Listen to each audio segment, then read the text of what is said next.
মদিনার বাজার দিয়ে নবীজি যাচ্ছেন, নবীজির একটা ওট পছন্দ হয়েছে। তো নবী ওটের মালিকের কাছে গিয়ে জিজ্ঞেস করলেন, ভাইয়া এই ওটটার দাম কত?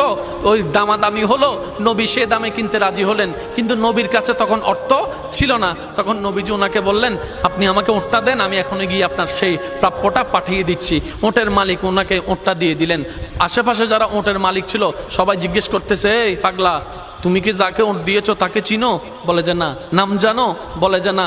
পরিচয় জানো? বলে যে না।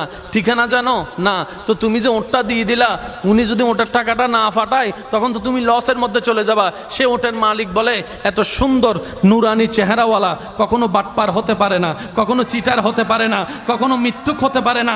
ওনার চেহারা দেখেই তো আমি ওট বিক্রি করার আগে মনটাই বিক্রি করে দিয়েছি, মনটাই বিক্রি করে দিয়েছি, মনটাই বিক্রি করে দিয়েছি। তোমরা যাই বলো, আমার মন বলে উনি আসবেই আসবে, টাকাটা পাঠাবেই পাঠাবে।